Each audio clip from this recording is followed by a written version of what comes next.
হতভাগ্য ভিকটিম যে মেয়েটি মারা গেছে আর কি, তার বডিটা এই অবস্থায় পাওয়া গেছে, তারপরেও সব থেকে শকিং ব্যাপার হচ্ছে যে পুলিশ একটা আনন্যাচারাল ডেথ কেস রেজিস্টার করেছে। এটা তো দেখেই বোঝা যায় খুন আর ধর্ষণের মামলা। পুলিশ অনেক কিছুকে ঢাকার চেষ্টা করেছিল বা করে চলেছে।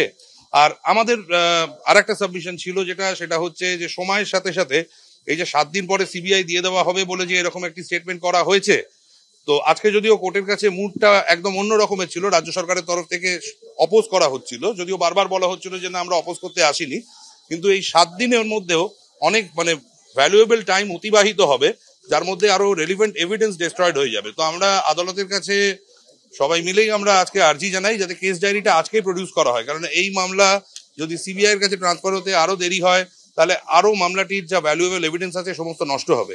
মেয়েটির বাবা মাও আজকে ফাইনালি কোর্টের কাছে অ্যাপ্রোচ করেছে, আমি ওনাদেরকে সম্মান জানাই।